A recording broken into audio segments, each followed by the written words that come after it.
Remove it now or face the consequences. I'm a liability assessor. You're already exposed. I was explaining liability clauses to a room full of corporate attorneys when my phone started vibrating like it was possessed. 3 texts, 7 texts, 12. I glanced down and my blood turned to ice. The security footage was grainy but clear enough. Brenda Koslowski, our HOA president, the woman who'd made my last 3 months a living hell, had her hand locked around my 9-year-old daughter's wrist. Lily's face was twisted in pain and fear, her mouth open in what I knew was a scream I couldn't hear through the silent video. The board chair was dragging her toward a black SUV, gesturing wildly with her free hand, her face red with rage. 15 feet away sat the little free library, sage green and cream, my mother's colors. Built by Lily's small hands 2 weeks after we buried Helen Chen, filled with the books my mom had collected, over 70 years of teaching children to read. If you've ever watched someone destroy something precious while feeling completely powerless to stop them, you know the rage that follows isn't hot, it's cold. So hit the subscribe button now. The enforcer in crimson wanted it gone. She'd made that clear with her violation notices, her threats, her escalating fines. But putting her hands on my child? That crossed a line she couldn't uncross. I didn't excuse myself from the meeting. I just stood up and walked out, my colleague calling after me as the conference room door slammed shut. The drive home took 11 minutes. It felt like 11 hours. Every red light was torture. Every slow driver an enemy. My hands gripped the steering wheel so hard my knuckles turned white. When I pulled into our driveway, the scene was worse than the footage had shown. Books scattered across the concrete like broken birds. Lily sitting on our front steps with Sarah's arms around her, sobbing so hard her whole body shook. A red mark circled her small wrist, evidence that would fade by tomorrow, but was burned into my memory forever. Mrs. Patterson, from 3 doors down, stood nearby, her elderly hands trembling as she clutched her phone. I recorded it all, Marcus, every second. The clipboard queen grabbed Lily and started dragging her, screaming about teaching her a lesson, about calling the police on a child for restocking books. I've never seen anything like it. Brenda Koslowski's car was long gone, but her violation, her crime, hung in the air like smoke. My wife looked up at me, her teacher's composure shattered, and whispered the question I'd been asking myself since that first text lit up my screen. What kind of person does this to a 9-year-old? I knelt beside Lily, gently examining her wrist, feeling the heat of inflammation under her skin. My daughter flinched at my touch. My daughter, who'd never been afraid of me, was now afraid of adults in authority. The tyrant in heels had done that in less than 5 minutes. "Daddy, I'm sorry," Lily whispered through her tears. "I was just putting out the new books Mrs. Chen donated. I didn't mean to make her so angry." That's when something inside me shifted. My 9-year-old was apologizing for being assaulted, apologizing for honoring her grandmother's memory, apologizing for existing in a way that didn't fit the board chair's vision of perfection. I made a promise then, kneeling on that driveway surrounded by scattered books and my daughter's tears. The woman who just made the biggest mistake of her life had picked a fight with someone who spent 40 hours a week identifying exactly the kind of liability nightmares she'd created. And I was very, very good at my job. Lily couldn't stop shaking, even after Sarah got her inside, wrapped her in the quilt my mother had made, brought her hot chocolate she wouldn't drink. Our daughter trembled like a leaf in a storm. The red mark on her wrist was already darkening to purple. I photographed it from 3 angles, time-stamped, documented. Professional habits die hard. This wasn't the first. Time, was it?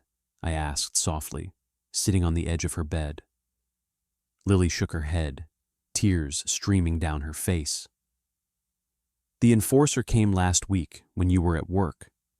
Told me the library was illegal and I was breaking the law.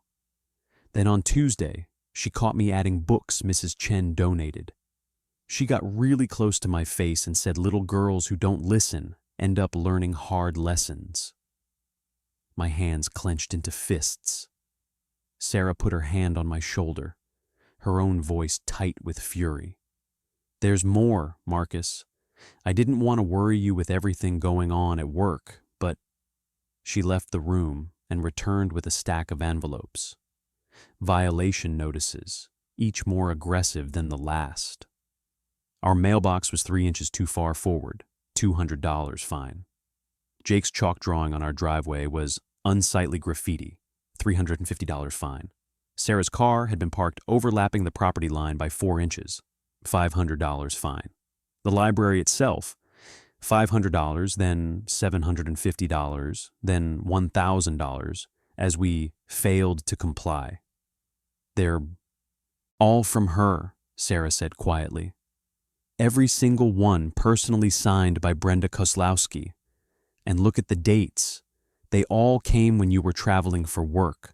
She waited until you weren't here. I felt something cold settle in my chest. This wasn't about rules or property values. This was targeted, calculated. The clipboard queen had been hunting my family for months, waiting for moments of vulnerability. That evening, unable to sleep, I found myself scrolling through our neighborhood Facebook group. What I discovered made my blood boil. The Kowalskis, $2,000 fine because their grandson's basketball hoop was visible from the street. The Martinez family threatened with liens over garden gnomes their daughter had painted in art class. Jessica Tran, a single mother working night shifts, harassed about her work van's parking location with daily violation notices. Every story had the same signature. Every victim had children. Every fine had doubled when they questioned it. Every family targeted was either elderly, single parent, or, like us, visibly different from the tyrant's vision of suburban perfection. She targets families, I told Sarah at 2 a.m, my laptop screen casting blue light across our bedroom. Especially ones she thinks don't fit. Elderly Mr. Kowalski with his multi-generational family. The Martinez family with their cultural decorations.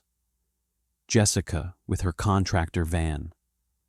Us with our Asian American daughter building a memorial to her grandmother, Sarah finished quietly. She's not just power-hungry, Marcus. She's a bully with a gavel, and she's been getting away with it because everyone's too afraid to fight back.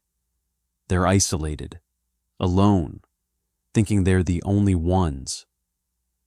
I closed my laptop and stared at the ceiling, my insurance assessor mind already working through patterns and exposures. Tomorrow, I'd file a police report.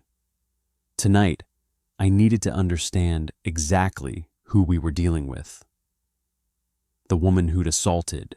My daughter wasn't just an HOA president on a power trip. She was a pattern, a system, a predator who'd learned that fear and isolation were better weapons than any rule book. She'd been operating unchecked for years, picking off families one by one, confident in her authority. She'd made one critical mistake, though. She'd touched my child. And in doing so, she'd just given a risk assessment specialist a very personal reason to assess every single vulnerability in her operation. That was about to change everything. The police station smelled like coffee and bureaucracy. The officer who took my report barely glanced at the photos of Lily's bruised wrist or Mrs. Patterson's security footage. It's an HOA matter, sir. Civil dispute. Unless there's serious injury requiring medical attention, we don't get involved in neighborhood conflicts. He slid an incident report number across the desk. You can pursue this through small claims if you want, but honestly, might be easier to just remove the library and move on. I walked out understanding something crucial. The system wasn't going to help us. We were on our own. That evening, I was helping Jake with math homework when our doorbell rang. Sarah answered, then called out with surprise. "Marcus, Tom Ramirez is here?" Tom stood on our porch, looking like a man about to jump off a cliff. The HOA treasurer kept glancing over his shoulder at the quiet street, hands shoved deep in his jacket pockets. He was maybe 45, fit from weekend cycling, with the careful posture of someone who avoided confrontation for a living. "Can we talk?" His voice was barely above a whisper. "Not inside, just out here." I stepped onto the porch and closed the door. October air carried the smell of someone's fireplace. Tom pulled out his phone with trembling hands, then put it away. "I have 2 daughters," he said quietly. "Emma's 7, Sophia's 10. When I saw that footage Mrs. Patterson sent..." He stopped, swallowed hard. "I saw my girls." "Tom, if you're here to defend..." "I'm not." He cut me off, voice cracking. "I'm here because tomorrow morning, the enforcer in Crimson is calling an emergency executive session. She's pushing through a $10,000 lien against your property. She's also drafting a letter threatening criminal trespassing charges against Lily for repeatedly violating HOA common property." The world tilted. She's threatening criminal charges against a 9-year-old? It's garbage legally, but Brenda knows it'll terrify you. That's her method. Find what people love most and threaten it until they break. Tom's jaw clenched. "I've been documenting her decisions for 8 months. Every time she increases fines without board votes. Every time she threatens board members who question her. Last month, when I asked about insurance renewal, she texted that she'd make my life hell if I didn't stay in my lane." He pulled an envelope from his jacket and pressed it into my hands. Inside were printed text messages, threats, intimidation, the clipboard queen revealing her true nature. "Why show me this?" I asked. Tom met my eyes, a father's fury wrestling with fear. "Because I'm tired of being a coward. Because last month, the tyrant started sending my wife violation notices about our girls' sidewalk chalk. Testing me." His voice dropped to almost nothing. "Because she said something at the last board meeting that's kept me up at night. She said, 'We need proper insurance coverage before we pursue aggressive enforcement.' I'm the treasurer, Marcus. I handle the books. I haven't seen an insurance payment confirmation in 7 months. My insurance assessor instincts fired immediately. "What kind of insurance?" "All of it," Tom whispered. "But especially the director and officer liability policy, the one that protects board members from personal lawsuits." He glanced over his shoulder. "I need to go. My family can't know I was here. But Marcus, whatever you're planning, do it fast. That emergency session is at 8 a.m., and once that lien is filed..." He didn't finish. He hurried back to his car, a man caught between conscience and self-preservation, and I felt something dangerous bloom in my chest. Hope. The emergency board meeting happened without notice to homeowners. Tom texted me at 8:47 a.m. "It's done. 3-0 vote. I abstained and documented it. I'm sorry." The certified letter arrived at 2:15 p.m., delivered by a process server who looked uncomfortable handing it to Sarah while our children watched from the window. I read it in my car, hands steady despite the rage burning through my chest. Notice of Lion Placement. The Meadowbrook Estates Homeowners Association hereby places a lien in the amount of $10,000 against the property located at 847 Maple Ridge Drive for continued violation of community standards. Additionally, daily fines of $500 will accrue until full compliance is achieved. The association reserves the right to pursue all legal remedies, including but not limited to charges of criminal trespassing by minor residents who continue to place unauthorized structures on common property. They were threatening my 9-year-old daughter with criminal charges. In writing. Signed by Brenda Koslowski, HOA President. I walked inside to find Sarah at the kitchen table, face pale. Marcus, we can't afford this. $10,000 plus $500 a day? That's our emergency savings gone in 3 weeks. If they pursue it legally, if they force a sale, they won't. You don't know that. Maybe if we remove the library, apologize. No. The word came out harder than I intended. Sarah, the board chair, put her hands on our daughter. She's threatening criminal charges against a child. If we back down now, she wins. And she'll keep winning, keep terrorizing every family in this neighborhood. But our house, Marcus, our kids' stability, is it worth it? Before I could answer, we heard a door slam upstairs. Lily had been listening. When we found her, she'd locked herself in her room, sitting on the floor, clutching her grandmother Helen's photo. Lily, honey, open up. Sarah knocked gently. I'll take it down. Lily's voice was raw with tears. I'll take down the library. I don't want them to take our house. Nobody's taking our house, sweetheart. I pressed my palm against the door. And we're not taking down Grandma Helen's library. That night, someone spray-painted "Remove it" in red letters across our driveway. Our security camera caught the vehicle, a black SUV matching the enforcers, though the license plate was conveniently angled away from view. The timestamp read 2:37 a.m.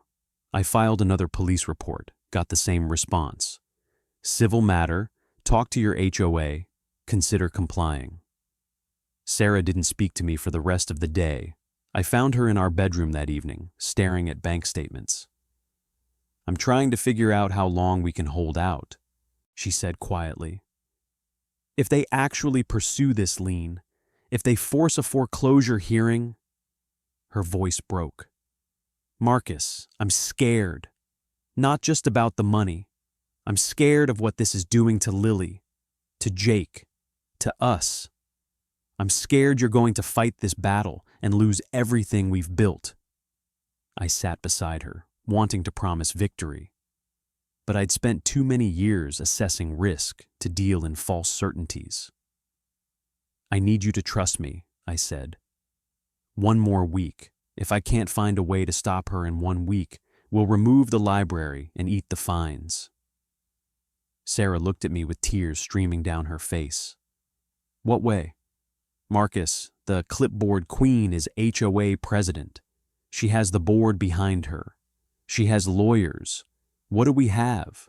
I thought about Tom's whispered confession, about 7 months of missing insurance payments, about liability and exposure, and the gap between what people think protects them and what actually does. We have the truth, I said, and sometimes that's enough. But even as I said it, I wondered if I was lying to both of us. I couldn't sleep. At 2 a.m., I gave up and went to my home office, where I spent 40 hours a week assessing insurance liability for HOAs and commercial properties. Tom's confession kept echoing. I haven't seen an insurance payment confirmation in 7 months. As a homeowner, I had the legal right to review HOA insurance documents. State statute guaranteed it. I drafted a formal request and emailed our management company, citing the specific code and requesting all policies, payment records, and correspondence for 18 months. They responded in 4 hours. The documents arrived at 6:43 a.m. I made coffee, ignored Sarah's worried glance as she took the kids to school, and started reading with the methodical focus I used for corporate risk assessments. By 9 a.m., I understood how catastrophically exposed we all were. The general liability policy was current, basic coverage for slip and fall accidents, property damage, but the director and officer liability insurance, the D&O policy that protected board members from personal lawsuits for their decisions, had lapsed 7 months ago. Tom was right. The renewal notices were damning. May, friendly reminder. June, second notice. July, final warning. August, policy terminated for non-payment. Every notice addressed to Brenda Kozlowski. Every notice ignored. Then I found something worse. The original insurance application from 18 months ago. As an assessor, I knew these forms intimately. I knew what they asked. I knew what happened when people lied. Question 12. Has your organization had any complaints or legal actions in the past 3 years? Answer: no. I pulled up the neighborhood Facebook group, scrolled back. Rafael Martinez had filed a formal discrimination complaint with the state 28 months ago. Public record. The tyrant in heels had lied. Question 15. Does your organization maintain formal written complaint procedures? Answer: yes, but I had 3 weeks of evidence showing the board chair ignored every procedure in our CC&Rs. Denied hearings, doubled fines without votes, implemented unauthorized penalties. Question 18. Has any board member engaged in physical altercation with residents? Answer: no, filed 13 months ago. My daughter's bruised wrist flashed through my mind. The security footage of Lily being dragged. 4 days ago, but I'd bet this wasn't the enforcer's first physical confrontation. Material misrepresentations. Insurance term for lies that change a carrier's decision to provide coverage. These false statements could void the policy retroactively. But the lapsed D&O coverage was the weapon I needed. 7 months of decisions made without insurance protection. Every fine, every threat, every action, all leaving board members personally exposed to lawsuits, including assaulting my 9-year-old daughter. I opened a spreadsheet and calculated liability exposure. Personal injury for assault of a minor of $100,000 to $500,000. Harassment claims from other families, $50,000 to $200,000 each. Fair housing violations, 6 figures minimum, all falling on board members' personal assets. No insurance to cover them.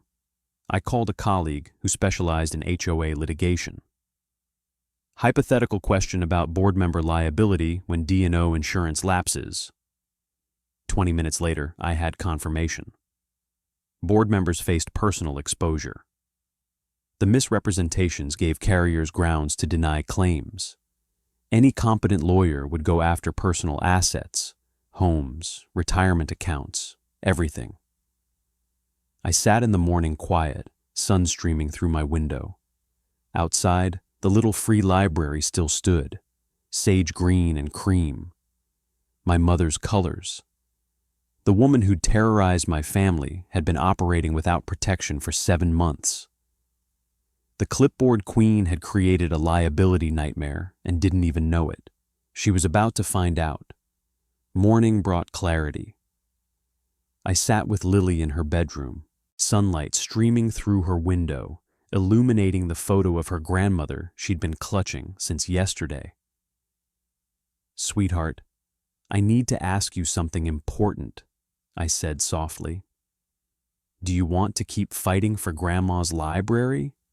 Or do you want me to take it down so this stops?" Lily was quiet, her fingers tracing the frame of Helen's photo. When she looked up, her eyes were red-rimmed but determined, my mother's stubborn spirit shining through. "Grandma Helen always said bullies count on good people being too tired to fight," Lily said, voice stronger than I expected. She said that's how they win, not because they're stronger, but because they're willing to be meaner for longer. She looked at the fading bruise on her wrist. I'm not too tired, Daddy. Are you? Something broke and reformed in my chest. My 9-year-old daughter, terrified and hurt, was asking me not to quit. I pulled her into a hug and made a promise against her hair. No, sweetheart, I'm not too tired. The rest of the morning was methodical. I photographed every violation notice, time-stamped and dated. I backed up Mrs. Patterson's security footage to 3 separate cloud services. I documented the spray paint before power washing it away, capturing the 2:37 a.m. timestamp, when the enforcer thought no one was watching. I called my supervisor, explained I needed to use my professional expertise for a personal liability assessment involving our HOA. She was sympathetic.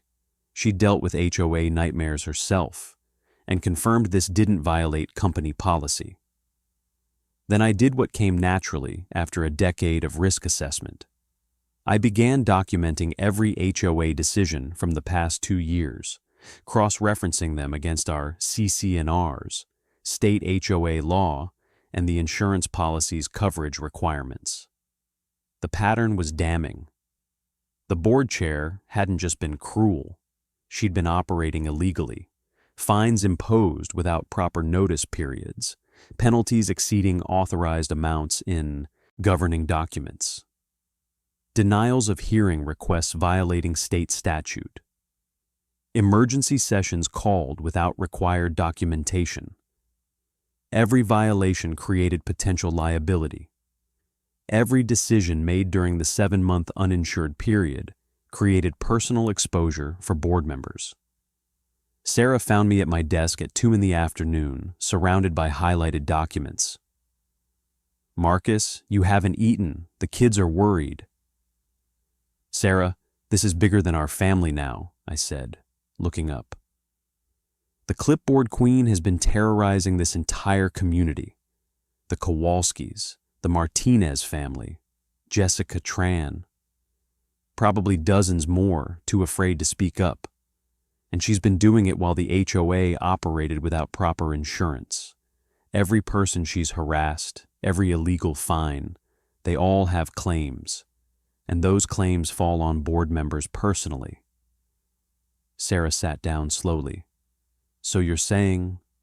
I'm saying the tyrant in heels has created a liability catastrophe that could cost Tom and the other board members everything, their homes, their retirement, everything. When they realize that, they'll choose between protecting Brenda or protecting themselves. I picked up my phone and texted Tom. I need to know everything. This is bigger than my family now. It's about protecting everyone, including you. His response came 3 minutes later. Coffee shop on Ridgemont. Tomorrow, 10 a.m., 2 towns over. I'll bring documentation. Sarah studied my face. You're sure about this? I thought about Lily's determination, about my mother's legacy, about every family living in fear. I'm sure I have to try, I said, and I'm sure the enforcer just handed me every weapon I need. The coffee shop was 2 towns over, deliberately chosen. Tom sat in a corner booth, folder in front of him, looking like he hadn't slept. When I slid into the seat across from him, his hands shook around his coffee cup. I almost didn't come, he said quietly. Last night, Emma asked me why I looked scared. My 7-year-old knows something's wrong, and I realized, if I don't do this now, I'll teach her that fear wins, that bullies get to keep bullying. He slid the folder across the table. Inside was 8 months of documentation. Emails where Brenda unilaterally increased fines without board votes. Text messages where she threatened other board members with retaliation. Screenshots of Facebook posts she'd tried to remove because they damaged the association's reputation. This one's the worst, Tom said, pulling out a specific email. From March, board member Sarah Wu questioned why we were fining the Martinez family. The clipboard queen sent her a private email saying she'd make sure everyone knew about Sarah's DUI from 6 years ago if she didn't drop it. Sarah resigned 2 weeks later. That's blackmail, I said, photographing every page. There's more. Tom pulled out another stack. The insurance renewal notices. May 15th, June 15th, July 15th. All sent to the board chair's email, all ignored. I forwarded them personally 3 times with notes saying, "This is urgent." She replied once, "Stop bothering me with administrative details." I studied the documents, cataloging each piece. Tom, do you have any record of her communicating with the insurance carrier directly? He nodded, pulling out his phone. I recorded the September board meeting. I know I wasn't supposed to, but he played the audio. Brenda's voice came through clearly. Our insurance carrier confirmed we're fully covered for all enforcement actions. I spoke with them personally last week. We have complete protection for board decisions.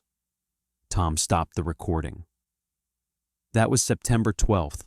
I called the insurance company the next day. The agent told me our D&O policy had been terminated for non-payment on August 1st. The enforcer lied to the board, on record, while authorizing aggressive enforcement. My pulse quickened. She told board members they were protected when she knew they weren't.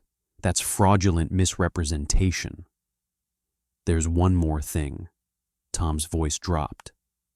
The Martinez discrimination complaint from 2 years ago, I found the file. The tyrant received official notice from the state that they were investigating. She never told the board, never disclosed it to the insurance company, just buried it. It's still open, by the way, the investigation. Still active. He leaned back, looking drained. I have 2 daughters. When I saw your Lily's face in that video, I can't be part of this anymore. But I need protection. If Brenda finds out, she won't find out from me, I said. And once I present this at the next HOA meeting, she won't be in a position to hurt anyone.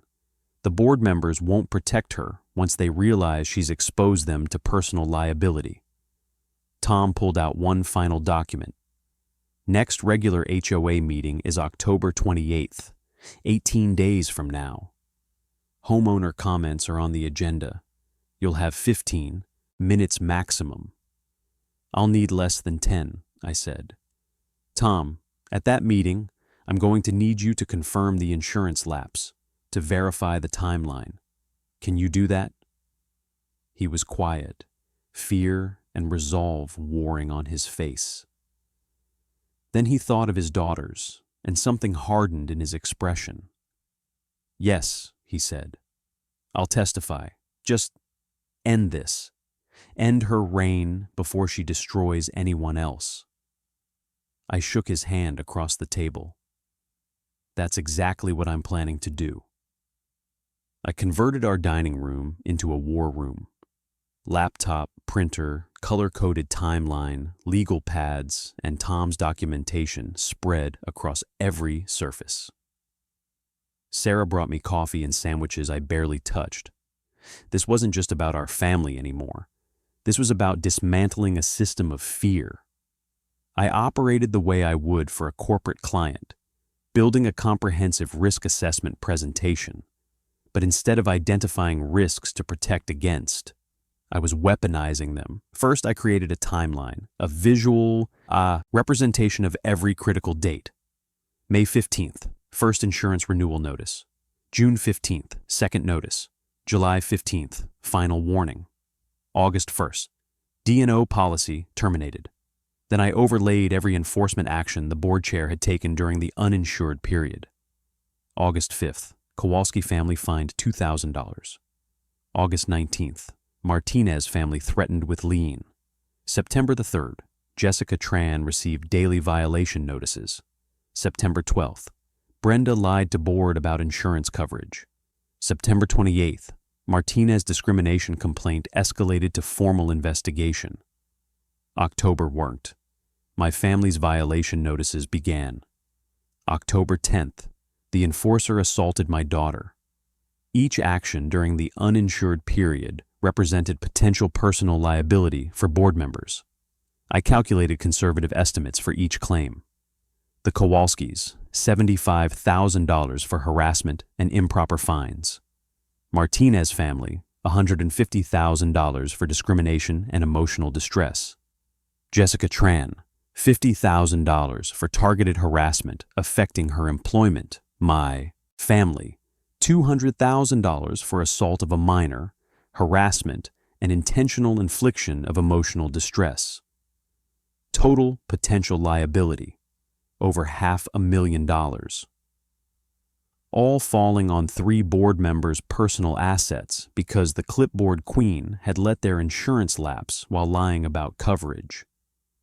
I called my colleague who specialized in HOA insurance litigation again. Follow-up question.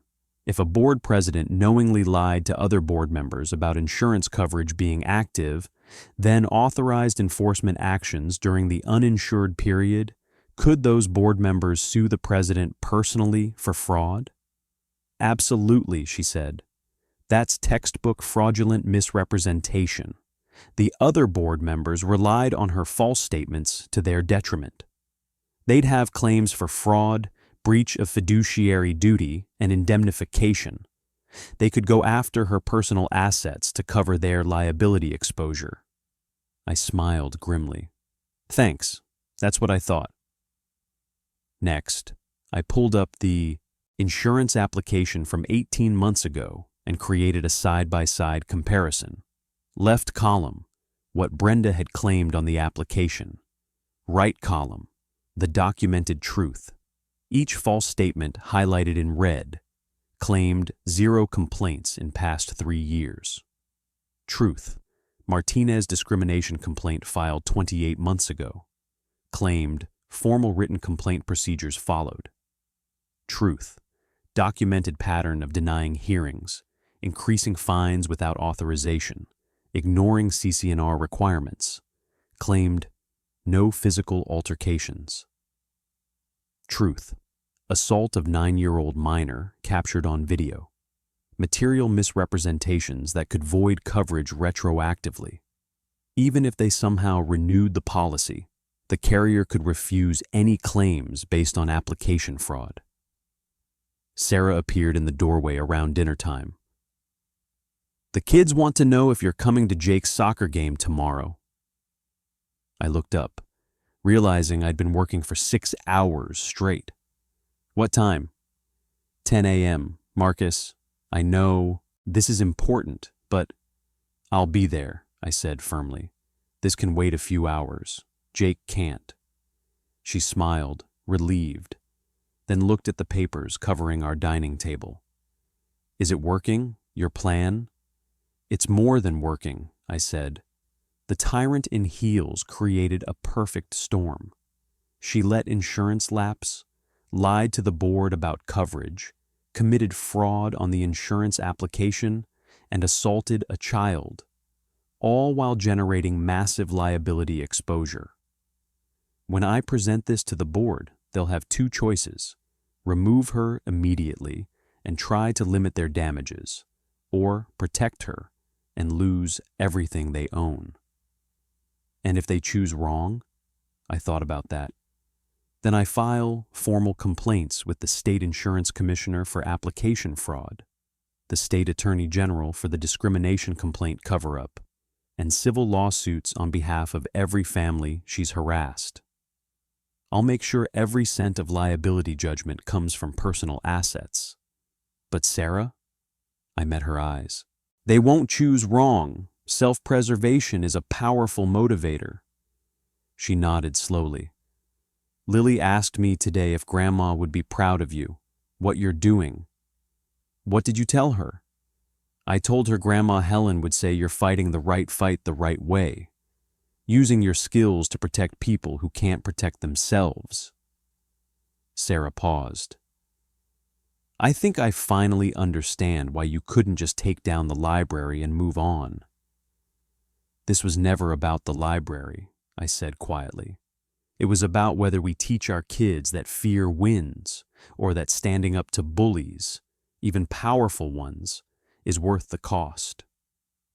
I converted our dining room into a war room. Laptop, printer, color-coded timeline, legal pads, and Tom's documentation spread across every surface. Sarah brought me coffee and sandwiches I barely touched. This wasn't just about our family anymore. This was about dismantling a system of fear. I operated like I would for a corporate client, building a comprehensive risk assessment presentation. Except instead of identifying risks to protect against, I was weaponizing them. First, the timeline. A visual representation of every critical date. May 15th, first insurance renewal notice. June 15th, second notice. July 15th, final warning. August 1, D&O policy terminated. Then I overlaid every enforcement action the board chair had taken during the uninsured period. August 5th, Kowalski family fined $2,000. August 19th, Martinez family threatened with lien. September 3rd, Jessica Tran received daily violations. September 12th, Brenda lied to board about insurance coverage. September 28th, Martinez discrimination complaint escalated to formal investigation. October 1, my family's violations began. October 10th, the enforcer assaulted my daughter. Each action represented potential personal liability for board members. I calculated conservative estimates. The Kowalskis, $75,000 for harassment and improper fines. Martinez family, $150,000 for discrimination and emotional distress. Jessica Tran, $50,000 for targeted harassment. My family, $200,000 for assault of a minor and harassment. Total potential liability over $500,000, all falling on 3 board members' personal assets because the clipboard queen had let insurance lapse while lying about coverage. I called my colleague who specialized in HOA insurance litigation. Follow-up question. If a board president knowingly lied to other members about insurance coverage, then authorized enforcement during the uninsured period, could those members sue the president personally? Absolutely, she said. That's textbook fraudulent misrepresentation. The other board members relied on false statements to their detriment. They'd have claims for fraud, breach of fiduciary duty, and indemnification. They could go after her personal assets to cover their exposure. Perfect. Next, I created a side-by-side comparison using the insurance application from 18 months ago. Left column, what Brenda had claimed. Right column, the documented truth. Each false statement highlighted in red claimed 0 complaints in past 3 years. Truth. Martinez discrimination complaint filed 28 months ago. Claimed formal written complaint procedures followed. Truth. Documented pattern of denying hearings, unauthorized fine increases. Claimed no physical altercations. Truth. Assault of 9-year-old minor on video.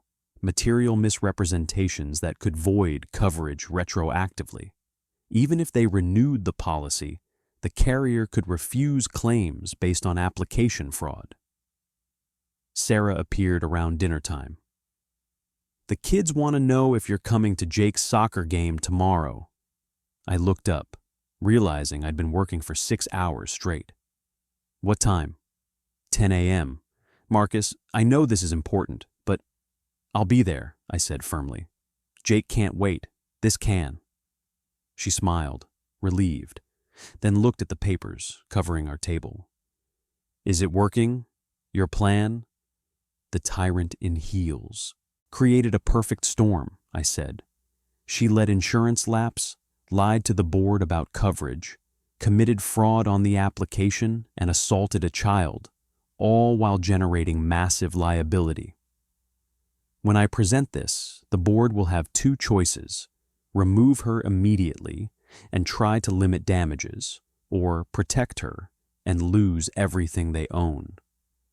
And if they choose wrong, then I file formal complaints with the State Insurance Commissioner for application fraud, the Attorney General for the discrimination cover-up, and civil lawsuits for every family she's harassed. Every cent of liability comes from personal assets. I met her eyes. But they won't choose wrong. Self-preservation is powerful. She nodded slowly. Lily asked me today if Grandma would be proud of you. What did you tell her? I told her Grandma Helen would say you're fighting the right fight the right way, using your skills to protect people who can't protect themselves. Sarah paused. I think I finally understand why. You couldn't just take down the library and move on. This was never about the library, I said quietly. It was about teaching our kids that standing up to bullies, even powerful ones, is worth the cost. The preparation phase became a coalition-building mission. I started with families from the Facebook group. First stop, the Kowalski house, where 72-year-old Frank answered the door with wary eyes. Mr. Kowalski, I'm Marcus Chen. The HOA recently, the board chair assaulted my 9-year-old daughter over a little free library. His expression shifted from wary to furious. That woman fined us $2,000 because my grandson's basketball hoop was visible from the street. He lives with us. He's 12. Where else should he play? He studied my face. What do you want? I want to stop her, I said simply, and I have a way. But I need families like yours at the next HOA meeting to tell your stories. Not angry, just factual. Can you do that? Frank looked back, into his house, where his grandson played video games. For 2 years, we've lived in fear of that clipboard queen. You really think you can stop her? I know I can, I said, because she's made mistakes that exposed every board member to massive personal liability. When they realize that, they'll remove her to save themselves. But they need to hear from the community. Frank extended his hand. We'll be there. Next was the Martinez family. Rosa answered the door with her daughter Isabella peeking around her legs. The garden gnomes that had caused so much trouble sat proudly in the yard. Mrs. Martinez, I'm Marcus Chen. I'm fighting the HOA, and I understand you filed a discrimination complaint 2 years ago? Rosa's eyes hardened. The enforcer said our decorations were culturally inappropriate. My daughter painted those gnomes. They represent our heritage. When I complained, she threatened to fine us into foreclosure. That complaint is still active with the state, I said. And Brenda never disclosed it to the insurance company. That's fraud. Would you be willing to speak at the next HOA meeting? Will it help? She asked quietly. It'll be the nail in her coffin. She smiled for the first time. Then yes, absolutely. Jessica Tran was harder to reach, single mother working night shifts as a hospital nurse. I caught her at 7 a.m. as she got home, exhausted but willing to listen. The tyrant targeted you because of your work van, I said. Daily violations, parking harassment, threats about commercial vehicles, even though your van is under the weight limit. She cost me a promotion, Jessica said tiredly. I was so stressed about HOA violations that I couldn't focus at work, started making mistakes. My supervisor passed me over because she said I seemed unstable. Tears formed. That woman's been destroying my life, one notice at a time. October 28th, I said. Next HOA meeting, I need you there. She nodded. I'll be there, whatever it takes. By week's end, I had 9 families committed. 9 families with stories of harassment, illegal fines, targeted enforcement. 9 families ready to speak truth to power. But I needed more than testimony. I drafted a formal complaint to the state insurance commissioner, detailing false statements on the HOA's insurance application. I included the Martinez complaint, documentation of Brenda's assault on Lily, evidence of undisclosed incidents. I didn't file it yet. I was holding it as leverage. Then I contacted a local news reporter named Jennifer Kowalski, who'd covered HOA abuse stories. I gave her background, off the record, and invited her to the October 28th meeting. "This sounds explosive," she said. "HOA president commits insurance fraud, assaults child, terrorizes community. That's front-page material." "It gets better," I said. "She's been operating without liability insurance for 7 months. When I reveal that at the meeting, you'll watch board members choose between protecting her or protecting their homes and retirement." "I'll be there with a camera," Jennifer promised. The final piece was a certified letter to all board members except Tom. "I will be presenting information regarding HOA insurance coverage and board member personal liability at the October 28th meeting. All board members are strongly encouraged to attend." I didn't explain what information, just ensured they'd be there when I dropped the hammer. Sarah found me addressing envelopes. "You really think this will work?" I thought about Frank's grandson, Rosa's daughter's gnomes, Jessica's lost promotion, Lily's bruised wrist. "It has to," I said, "because if it doesn't, nothing changes." I dropped the letters in the mail and came home to find Lily adding new books to the library. She looked up and smiled, the first genuine smile in weeks. That smile was worth everything. October 28th arrived with the kind of crisp autumn air that usually meant football games and pumpkin spice. Instead, I was preparing for war. I dressed carefully, business casual, not too aggressive, but professional enough to signal I wasn't playing games. The laptop bag beside me contained everything I needed: the timeline, the insurance documents, Tom's recordings, the liability calculations. Sarah squeezed my hand before I left. "Remember, you're not just fighting for us, you're fighting for everyone." Lily hugged me at the door. "Make Grandma proud, Daddy." I arrived at the community center 30 minutes early. The meeting room was larger than I expected, capacity for maybe 80 people, with a long table at the front for board members and rows of chairs facing them. Typical HOA setup, board elevated, homeowners looking up like supplicants. I chose a seat in the 3rd row, center aisle, close enough to be seen, far enough back to let others fill in around me. I connected my laptop to the building's guest Wi-Fi and pulled up my presentation, making sure everything loaded correctly. Families started arriving. Frank Kowalski came with his wife and grandson. Rosa Martinez brought Isabella, who carried a photo of her painted gnomes. Jessica Tran arrived looking exhausted but determined.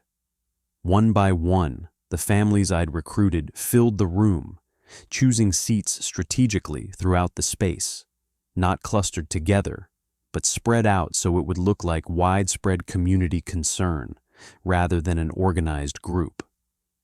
Mrs. Patterson, the neighbor who'd filmed Lily's assault, sat in the front row with her phone ready. By 6:45, 15 minutes before the meeting start, the room was packed.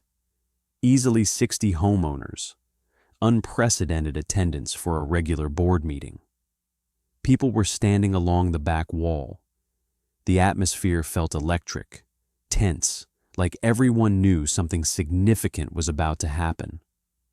Jennifer Kowalski, the reporter, slipped in at 6:50 and positioned herself in the corner with a small camera. Discreet but present. At 6:55, the board members entered through a side door. First came the two members I didn't know well, Michael Chen, no relation, and Patricia Voss. Both looked nervous, glancing at the unexpectedly large crowd.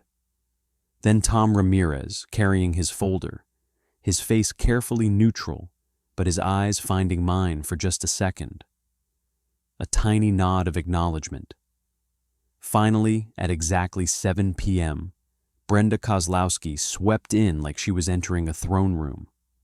The enforcer in crimson wore a burgundy blazer that probably cost more than my car payment, her hair sprayed into submission, her expression radiating the smug confidence of someone who'd never faced real consequences. She surveyed the packed room with visible irritation. Well, this is quite the turnout for a regular meeting. I hope everyone plans to stay for the entire agenda, not just cherry-pick the topics they care about. Already dismissive, already condescending, perfect. The clipboard queen called the meeting to order, went through the standard, preliminary items, approval of previous minutes, treasurer's report. Tom's voice was steady as he reported on finances, though I noticed his hand shaking slightly when he mentioned outstanding insurance renewal. Then came committee reports, each more boring than the last, clearly designed to make people leave before public comment. But nobody left. The room stayed packed, the tension building. At 7:40, Brenda sighed dramatically. Very well, we'll now move to homeowner comments. As a reminder, each speaker has a maximum of 3 minutes, and comments should be relevant to association business. Who would like to begin? I didn't stand. Not yet. Instead, Frank Kowalski rose slowly, his grandson beside him. My name is Frank Kowalski. I've lived in this neighborhood for 14 years. 2 years ago, the board, specifically President Koslowski, fined me $2,000 because my grandson's basketball hoop was visible from the street. My grandson lives with me. He's 12 years old. The fine nearly bankrupted us. Rosa Martinez stood next. My name is Rosa Martinez. The board chair called my daughter's garden decorations culturally inappropriate and threatened foreclosure if we didn't remove them. I filed a discrimination complaint with the state. That complaint is still active. One by one, families rose and told their stories. Brief, factual, devastating. Jessica Tran described losing a promotion. The Hendersons talked about being fined for their son's chalk art. Each testimony built on the last, painting a picture of systematic harassment and targeted enforcement. Brenda's face grew redder with each speaker. When the seventh family finished, she slammed her gavel. I've heard quite enough. These complaints are taken out of context, and I'm not finished with homeowner comments, I said, standing finally. The room went silent. My name is Marcus Chen. I live at 847 Maple Ridge Drive, and I have some information about HOA insurance coverage that I believe the board and community need to hear. The tyrant in heel's eyes narrowed. Mr. Chen, if this is about your ridiculous library, it's about liability, I said calmly, walking toward the front with my laptop. And board member personal exposure. May I use the projector? Tom stood immediately. I'll set it up. And just like that, the trap was sprung. Tom connected my laptop to the projector as Brenda protested. This is highly irregular. Homeowner comments don't typically involve presentations. I requested 15 minutes for my comment, I said calmly, pulling up my first slide. State HOA law guarantees homeowners the right to address the board on matters affecting the community. Insurance coverage and board liability certainly qualify. Michael Chen and Patricia Voss exchanged nervous glances. They'd received my certified letter. They knew something was coming, My first slide appeared on the screen behind the board table, a simple timeline in bold letters. Let's start with some dates everyone should understand. I walked them through it methodically. May 15th, first insurance renewal notice sent to President Koslowski. June 15th, second notice. July 15th, final warning before cancellation. August 1st, director and officer liability insurance terminated for non-payment. Now, I said, advancing to the next slide, let me explain what D&O insurance actually protects. It shields board members from personal liability when they make decisions in their official capacity. Without it, board members can be sued personally. Their homes, retirement accounts, personal savings all become vulnerable to judgment. Patricia Voss had gone pale. Michael Chen was frantically taking notes. The HOA's D&O insurance has been lapsed for 7 months, I continued. Every decision made during that period, every fine imposed, every enforcement action taken, all of it happened without the protection board members thought they had. I advanced to the next slide. The September board meeting audio transcript. This is particularly interesting. September 12th, President Koslowski told the board, and I quote, "Our insurance carrier confirmed we're fully covered for all enforcement actions. I spoke with them personally last week." I played Tom's recording. Brenda's voice filled the room, confident and authoritative, lying to her fellow board members. "I contacted the insurance carrier myself," I said. "They confirmed the D&O policy was terminated August 1st. President Koslowski's statement to the board was false. She told you that you were protected when she knew, or should have known, that you weren't." The enforcer in crimson shot to her feet. "This is slander. The management company handles insurance. You received every renewal notice personally," I said, advancing to show images of the emails. Each one addressed directly to you as HOA president. Each one ignored. And when board members like Treasurer Ramirez asked about renewal status, you threatened them. Tom stood, his voice shaking but clear. "It's true. I forwarded her the renewal notices 3 times. She told me to stop bothering her with administrative details. When I pressed the issue, she texted me that she'd make my life hell if I didn't stay in my lane. I have the messages." He pulled out his phone, his hands trembling, and held it up. The board members could see the text exchanges on the screen. My next slide showed the liability calculations. Let's talk about what this means financially. The Kowalski family has a potential harassment claim worth $75,000. The Martinez family has a discrimination claim currently under state investigation, potential exposure of $150,000 or more. Jessica Tran lost a promotion due to HOA harassment, $50,000 minimum. My family, the board chair physically assaulted my 9-year-old daughter. Video documented. Witness testimony available. Personal injury. Attorneys estimate liability between $100,000 and $500,000. I let those numbers sink in while Patricia Voss looked like she might vomit. Total potential liability exceeds $500,000, all falling on 3 board members personally, Mr. Chen, Ms. Voss, and President Koslowski, because decisions were made during an uninsured period. I paused. Unless, of course, you can prove President Koslowski acted alone without board knowledge, in which case you might have fraud claims against her personally for misrepresenting your insurance status. The clipboard queen was shaking with rage.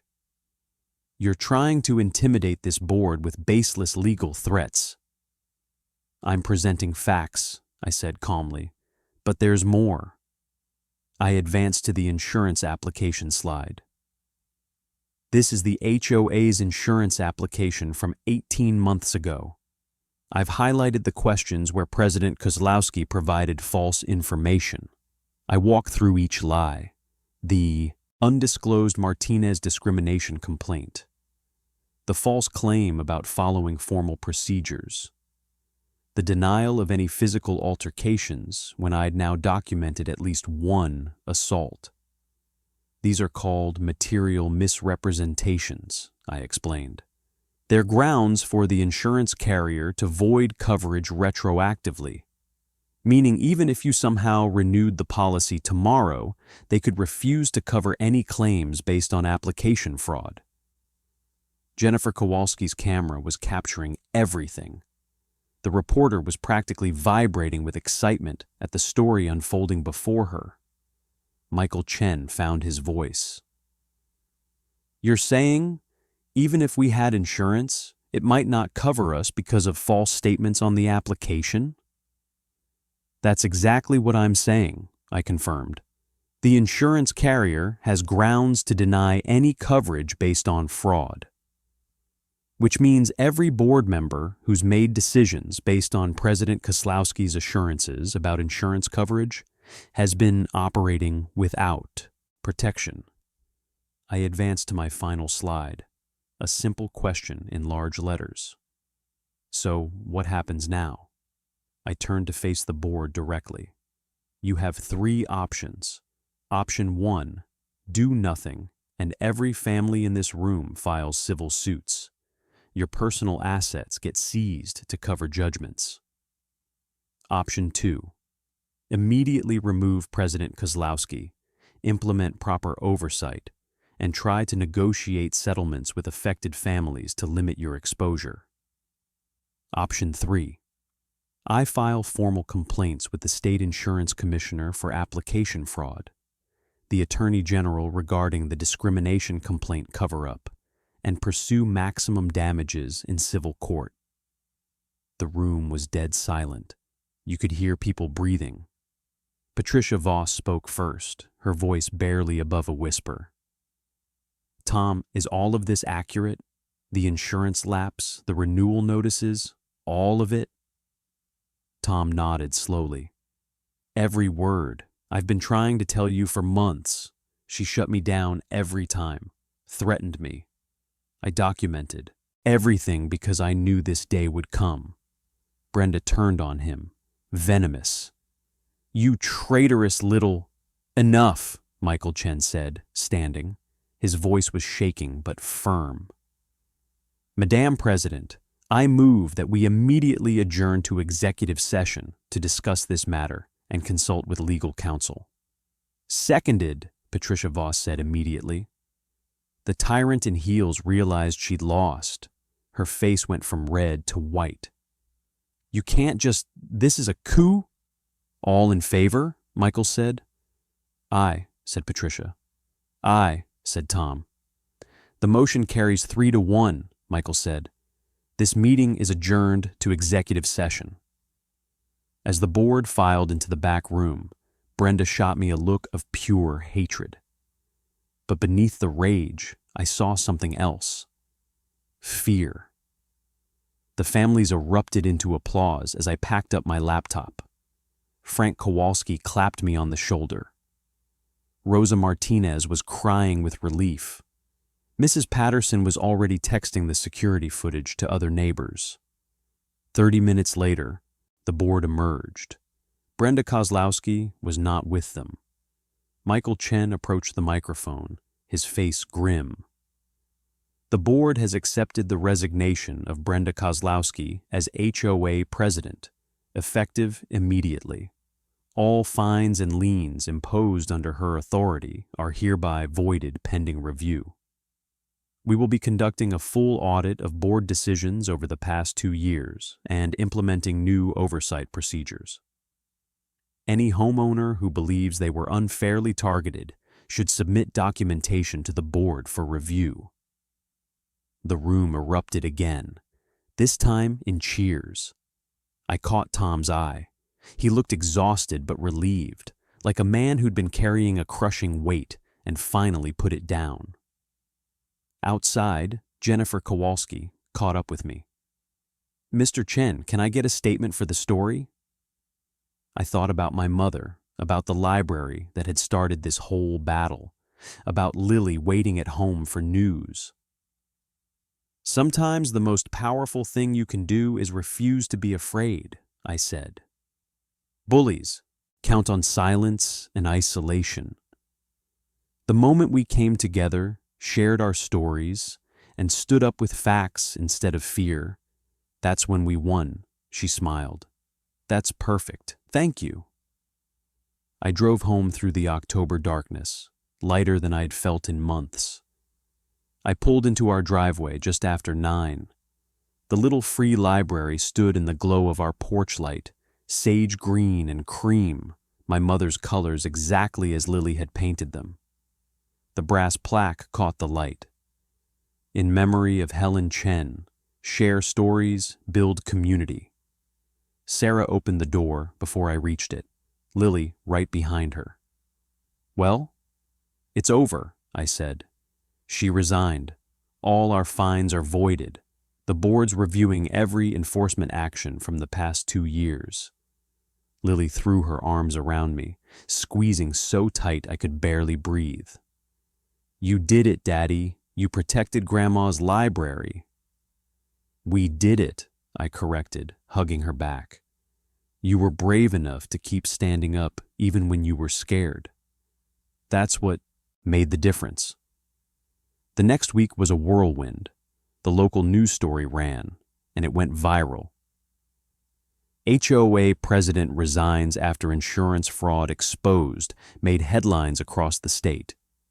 Jennifer Kowalski's article was thorough and damning, including interviews with affected families and details about the lapsed insurance coverage. Tom became interim HOA president by unanimous vote. His first act was implementing quarterly insurance audits. I volunteered my expertise, unpaid, to conduct them. His second was creating a formal complaint procedure with mandatory hearings and written appeals processes. His third was reversing every fine Brenda had imposed without proper authorization. The Kowalskis got their $2,000 back.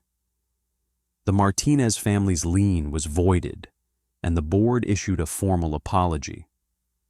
Jessica Tran received a settlement covering her lost promotion. 3 other families came forward with stories of harassment, and all received relief. The community center held a special meeting 2 weeks later to vote on new HOA bylaws. Attendance was even higher than the confrontation meeting. Over 80 homeowners, all engaged, all invested in making sure this could never happen again. The new rules required transparency, limited unilateral presidential authority, and mandated quarterly financial and insurance reporting to all homeowners. The vote was unanimous. But the real change happened in smaller ways.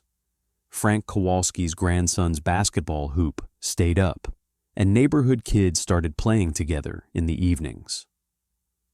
Rosa Martinez hosted a garden decoration workshop, and suddenly, culturally diverse yard art appeared throughout the community. Jessica Tran's work van became unremarkable instead of controversial. People started talking to each other again. The fear that had kept everyone isolated and vulnerable evaporated. The neighborhood Facebook group transformed from a place to share horror stories into a place to organize block parties and borrow tools. 3 months after the confrontation, the little free library had become the neighborhood's heart. Someone donated a small bench for people to sit while browsing.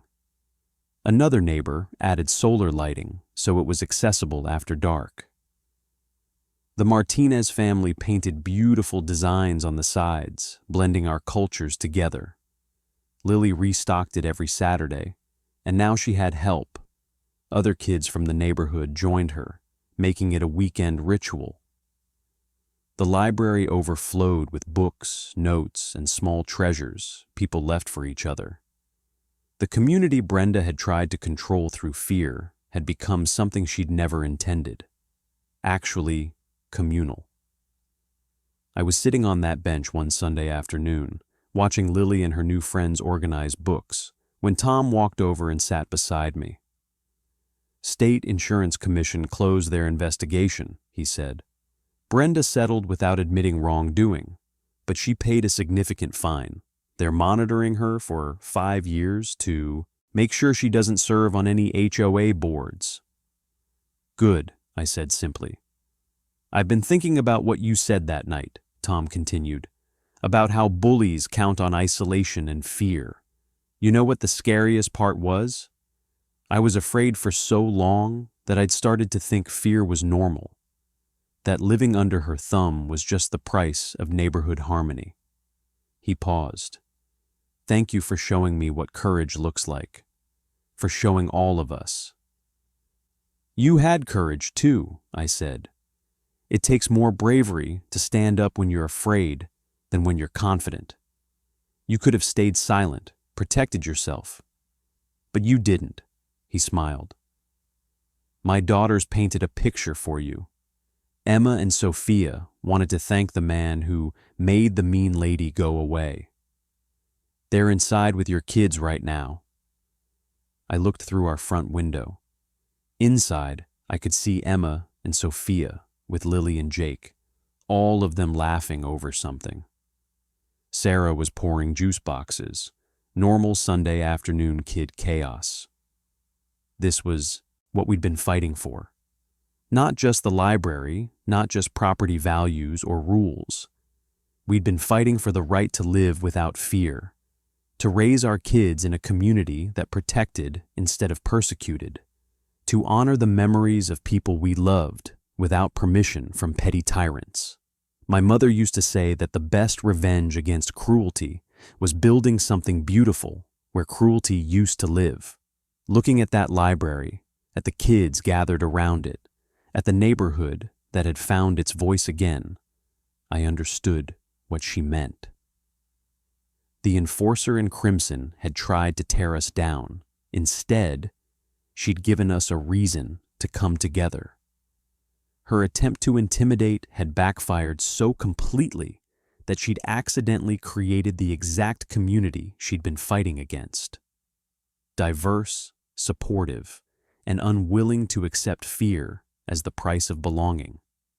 If you've ever felt powerless against someone who has authority over you, remember this. Their power is borrowed.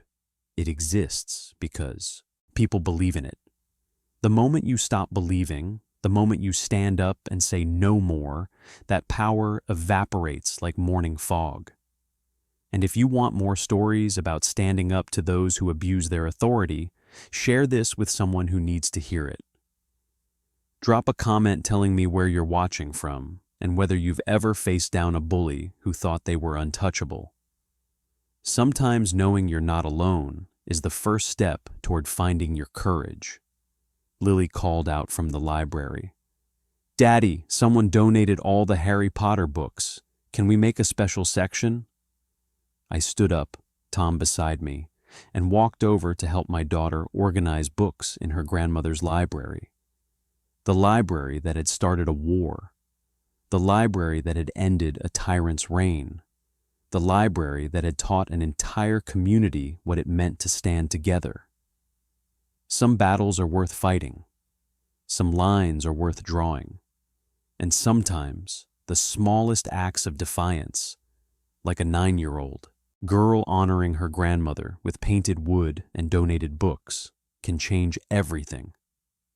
The little free library still stands today, growing more beautiful with each passing season.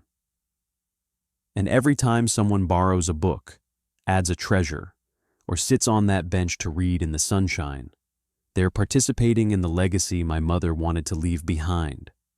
Share stories, build community, stand up to bullies. That's how we win.